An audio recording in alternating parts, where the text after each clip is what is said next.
इस्लाम की तारीख का एक ऐसा चैप्टर जिसके बारे में बहुत कम लोग जानते हैं। ये वो दौर था जब मुस्लिम हुक्मरान सिर्फ अफ्रीका और एशिया तक महदूद नहीं थे, बल्कि रोमन एम्पायर के हार्ट यानी इटली के बिल्कुल करीब पहुंच चुके थे। आइए आज तारीख के उस पन्ने को समझने की कोशिश करते हैं जो इस्लाम और यूरोप के बीच एक ब्रिज की तरह काम करता है। इस कहानी को समझने के लिए पहले ज्योग्राफी समझना बहुत जरूरी है। सिसिली मेडिटेरेनियन सी के बिल्कुल बीचों बीच में लाई करता है। जो सिसिली को कंट्रोल करता है वो नॉर्थ अफ्रीका, मिडिल ईस्ट और यूरोप के ट्रेड रूट्स को कंट्रोल करता है।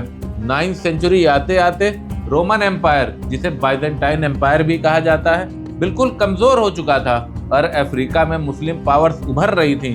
इसी पॉलिटिकल वैक्यूम ने इस्लाम को यूरोप के दरवाजे पर ला खड़ा किया। 827 सीई में नॉर्थ अफ्रीका के इफ्रीकिया रीजन से मुस्लिम फोर्सेस सिसिली में दाखिल होती हैं। शुरुआत एक मिलिट्री एक्सपेडिशन से होती है, लेकिन धीरे धीरे ये एक स्टेबल पॉलिटिकल रूल में बदल जाता है।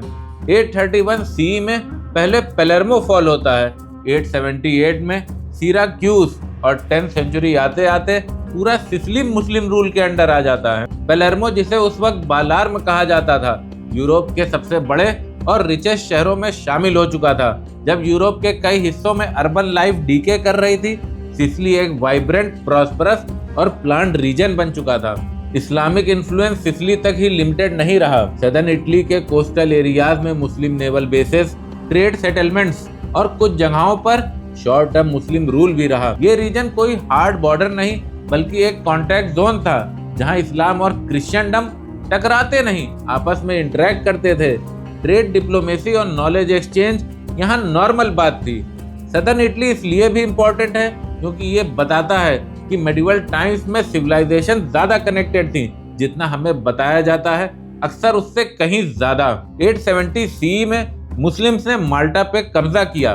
माल्टा एक छोटा आइलैंड है, लेकिन स्ट्रेटेजिकली बहुत इंपॉर्टेंट। यहाँ इस्लामिक एडमिनिस्ट्रेशन इस्टेब्लिश हुआ, सेटलमेंट पैटर्न्स बदले और सोसाइटी का कल्चरल ट्रांसफॉर्म हुआ। माल्टा में इस्लामिक रूल की सबसे बड़ी लेगेसी है उसकी लैंग्वेज यानी माल्टीज।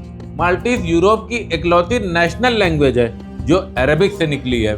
ये इस बात का सबूत है कि इस्लाम का इन्फ्लुएंस यहाँ सिर्फ पॉलिटिकल नहीं रहा बल्कि सिविलाइजेशनल भी है। मुस्लिम रूल का सबसे गहरा असर यहाँ एग्रीकल्चर और इकोनॉमी पे पड़ा। मुस्लिम अपने साथ कई सारे नए क्रॉप्स जैसे कि शुगर केन, कॉटन, राइस और सिट्रस फ्रूट्स लाए और साथ में ही एडवांस इरिगेशन टेक्निक्स। इससे सिसिली यूरोप के एक फूड प्रोड्यूसिंग पावर हाउस में बदल जाता है। कनात, वाटर व्हील्स और साइंटिफिक फार्मिंग ने लैंड प्रोडक्टिविटी को कई गुना बढ़ा दिया। आज जो मेडिटेरेनियन एग्रीकल्चर और मेडिटेरेनियन डाइट फेमस है, उसकी बुनियाद इसी इस्लामिक पीरियड में रखी गई है। एक और जरूरी बात जो हम सबको समझना चाहिए कि मुस्लिम सिसिली कोई रिजिड या आइसोलेटेड इस्लामिक स्टेट नहीं थी। ये एक प्लूरल सोसाइटी थी जहां क्रिश्चियन, ज्यूज और मुस्लिम साथ में रहते थे। हर कम्युनिटी के अपने लॉज और प्रैक्टिसेस थी और अरबिक एक कॉमन एडमिनिस्ट्रेटिव लैंग्वेज। ट्रेड और प्रोफेशनल लाइफ ने लोगों को रिलीजन से ज्यादा जोड़े रखा। ये एक प्लूरल सोसाइटी थी, अपने वक्त से काफी आगे।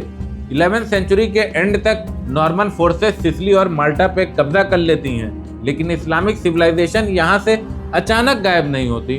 नॉर्मन किंग रॉजर II के दौर में अरबिक एक ऑफिशियल लैंग्वेज बनी रहती है और मुस्लिम एडमिनिस्ट्रेटर स्टेट चलाते हैं। इस फेज को हिस्ट्री में अरब नॉर्मन सिसिली कहा जाता है, जो मेडिवल यूरोप का एक यूनिक कल्चरल एक्सपेरिमेंट था। आज भी इस दौर की लेगेसी जिंदा है।